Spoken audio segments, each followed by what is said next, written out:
এই যে আপনার যদি পানির নিচে থাকতে কোনো সমস্যা না হয়, এই খেলাটা হচ্ছে আপনার জন্য। খুবই ডেয়ারিং এবং ইচ্ছে করে এখানে যে উপরে উঠতে চাইতেছে এবং পড়ে যাওয়ার জন্য এই লোক ফ্লিপ করে আর কি। এবং এগুলো হচ্ছে কায়াকিং, যেগুলো জীবনেও ডুবে না, উল্টে ফুলটে ঠিক আগের মতো আবার ঠিক হয়ে যায় আর কি। এই যে লোক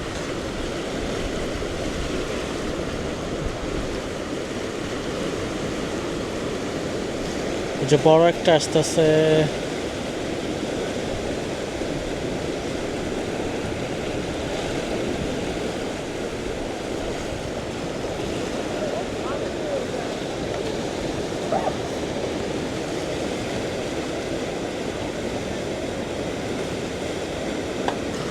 এবং এই এরিয়াটায় পুরোটাই হচ্ছে একদম কন্ট্রোলড। এই যে ঢেউগুলা, পানিগুলো সবগুলা কন্ট্রোল করা। এটা তৈরি করছে খেলাধুলার জন্য, যারা এই যে এরকম খেলাধুলা পছন্দ করে পানি টানি নিয়ে।